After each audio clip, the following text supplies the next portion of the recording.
It's Jamie. I'm back.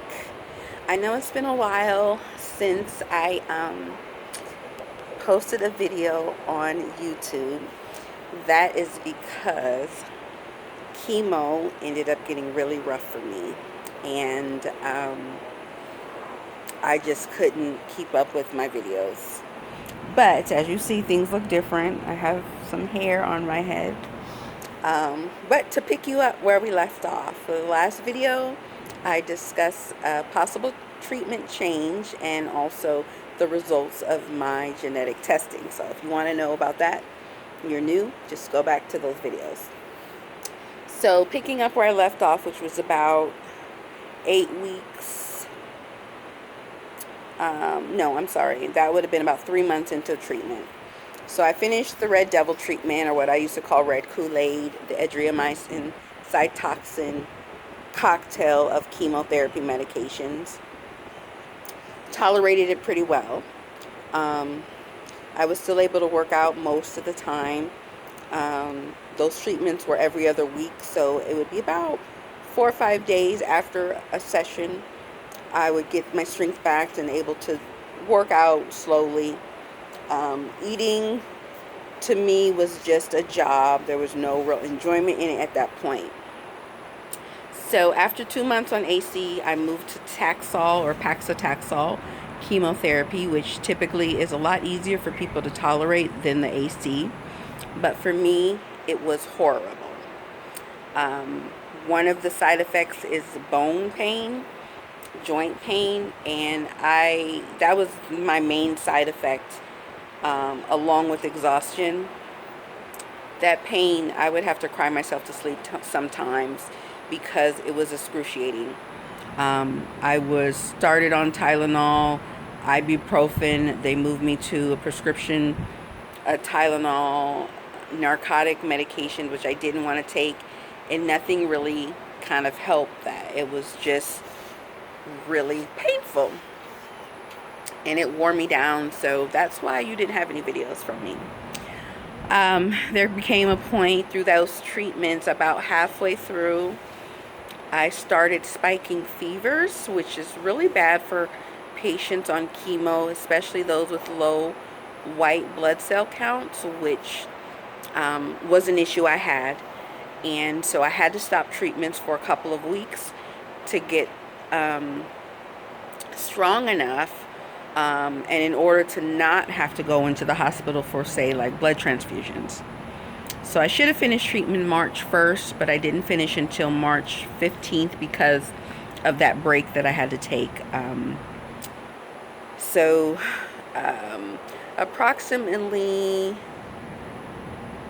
the second to last week in April, I completely got fed up. I was like so over chemotherapy, so over cancer, tired, worn down, stressed out, depressed, just done.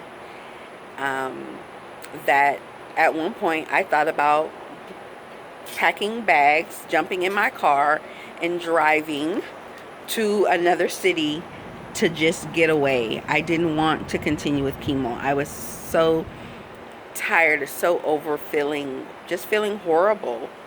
And I ended up getting sort of an intervention by some of my cancer team that really told me, even though I was going through what I was going through, that they knew, and they see it often, that I was actually doing well. Like, the treatments are working. I just have to stick out with the plan. And so I ended up finishing, but I was at a point that I was just like, I'm done. I was even thinking, like, if I still have cancer, I don't even care. Chemotherapy is horrible. It is a disgusting, nasty, horrible invasion of your body and your mind and spirit. And but I did finish, thank the Lord. I made it through. By the end of it, I was totally exhausted, and but I finished. And so I got to ring the bell at the infusion center. I got a certificate for finishing, which I was very happy about, of course. I was proud, but I couldn't even enjoy it because I just felt so horrible. And so, finished treatment. I was supposed to wait at least 6 weeks to have surgery, which was our next plan. The 6 weeks rolled around. It was actually 5 weeks.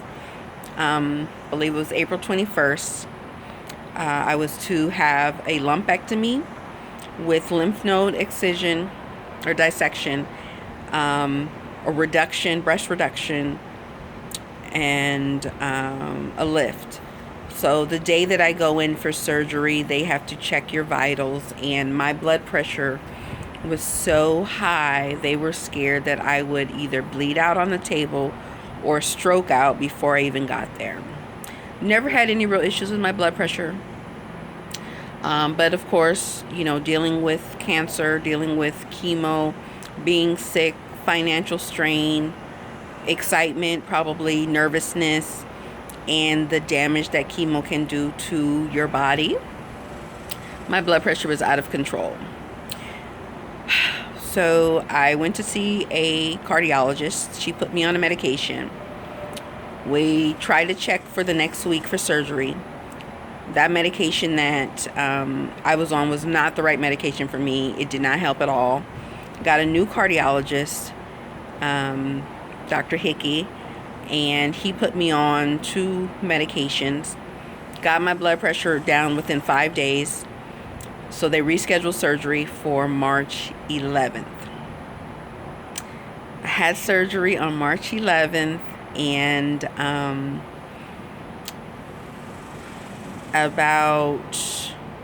surgery went well. It went longer than expected. Should have been 6 hours. I think it was a little over 7 hours. They said I had minimal blood loss. They cut out the area where the tumor was, and it was just a discolored mass of some sort. Just looked like kind of ruined flesh. And I had clear margins. They ended up dissecting 15 lymph nodes. So they took 15 lymph nodes from under my left arm. So surgery went well. Of course, I was sore, numb. I'm still numb. And it's 2 months later. I'm still numb. Part of my arm, under my arm, and part of my left breast are still numb. But surgery went well. So when they do surgery, of course, they take all of that tissue out. It has to be tested. So they send that to pathology. They say about a week. So at week's time, it's time for me to get a surgery checkup. So I go to see my breast surgeon. She's the one that did the lymph node dissection and the lumpectomy portion of my surgery. Because it was 1 week out and I was having issues with my drains. Went to see her. Everything looked good to her. We finished our appointment, and I went up to the front to pay my copay. I then see my surgeon coming out of her office, so she's late for surgery. And so she's like doing the running man, and my surgeon loves surgery. So I'm like, oh, you must have a really good surgery coming up. And so she's like, no. She's like, I just got a fax of your pathology report. And so I'm like, what does it say? What does it say? It said that I had a pathological complete response to chemo, which means I am cancer-free. There was no evidence of disease in my breast, left or right. No evidence of disease in my lymph nodes. And so for all intents and purposes, I am totally cancer-free. So,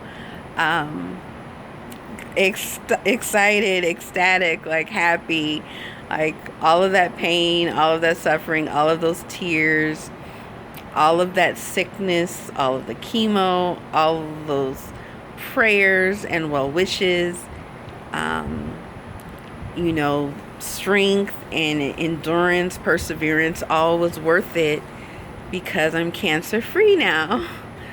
So that's the update.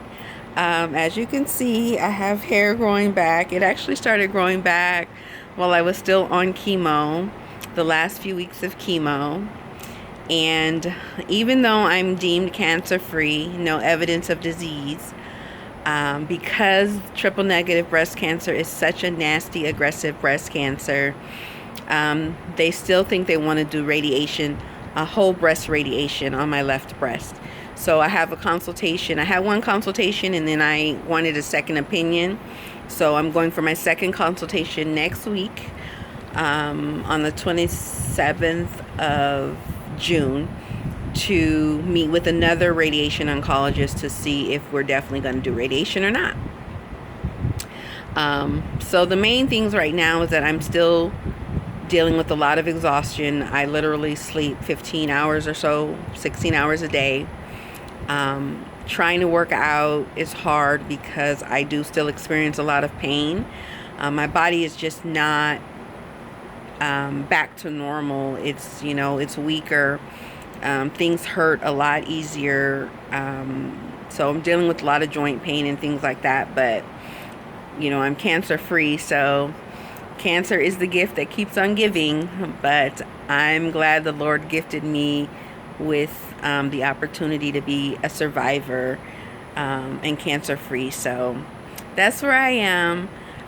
If you guys have any questions or anything, or if you want to share the video, please do. I'm just very, very blessed, very excited, and I hope anyone else on this journey gets to feel the feelings that I feel right now. So good luck to you all. Have a great day.